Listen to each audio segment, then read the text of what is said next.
Samantala, puntahan po natin si Tita Winnie na hindi ho na traffic kasama ang maswerteng tatanggap ng kitchen makeover. Tita Wins!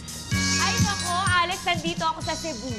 O, diba? Cebu Street, Barangay Culiat, Quezon City. Para nga po sa ikalimang kitchen makeover na hatid po sa atin ng SM Hypermarket. Narito pakilala po natin ang very, very lucky family, ang pamilya Palmera. Unahin po natin si Pimpo, ang kanilang nanay, si Brienne. Hi, Brienne. Halika na, anak. Naku, medyo tulog-tulog pa. Si Mang June, ang tatay, ang kanilang dalawang anak, si Kyla, at saka naman si Ezekiel. Umaga kay ganda sa inyo. Congratulations! Thank you. Alam po ninyo, etong mag-asawang to, ayaw talaga sumali eh. Pinilit lang daw sila ng cashier. Pero teka muna, nagsisisi ba kayo sa pagsali? Hindi.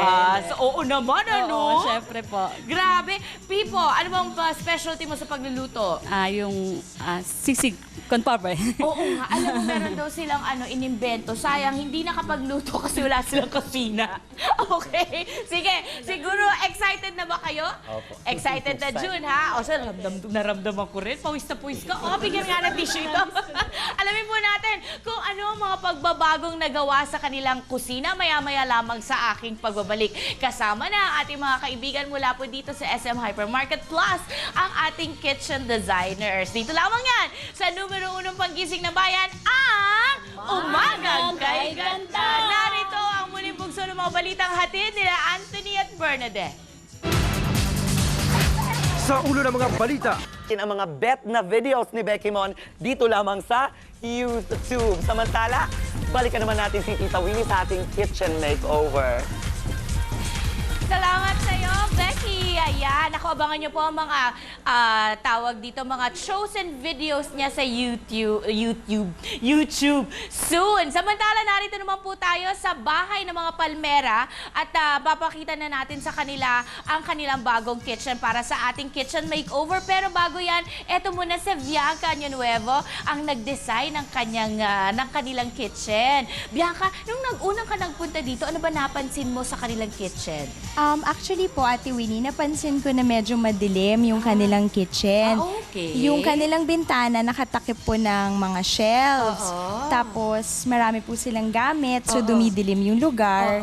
Tapos kulang po sila ng appliances. Naku, parang ang dami mong ginawang trabaho. Namili ka pa nga ng mga gamit Opo. at nag-ayos-ayos pa kayo, ha?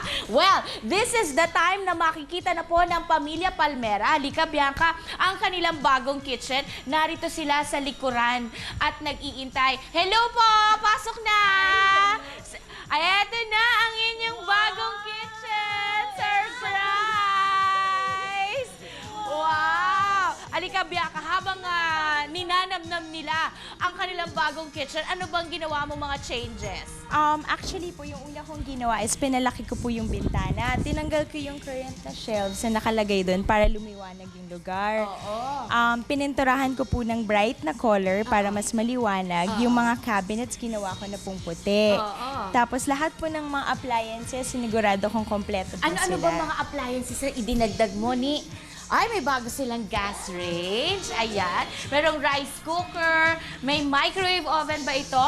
At sa kauna-unahang pagkakataon, aba, meron kaming bagong ref. Ang ganda naman ito. Two-door. Ganda. At meron din silang water dispenser. At may bago rin. Meron tayong platera dito. Pero meron naman silang bagong dating cabinet na dito. Why did you choose this one?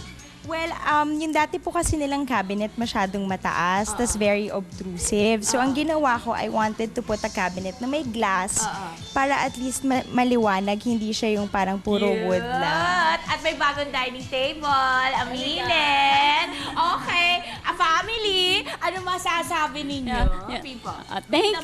Thank you. Siyempre, unang-una sa SM Hypermart, sa Cubao kami, so, at saka sa Umagang Kay Ganda, sa designer ko, at saka dun sa taong pumili sa akin, sa entry ko. Thank you talaga.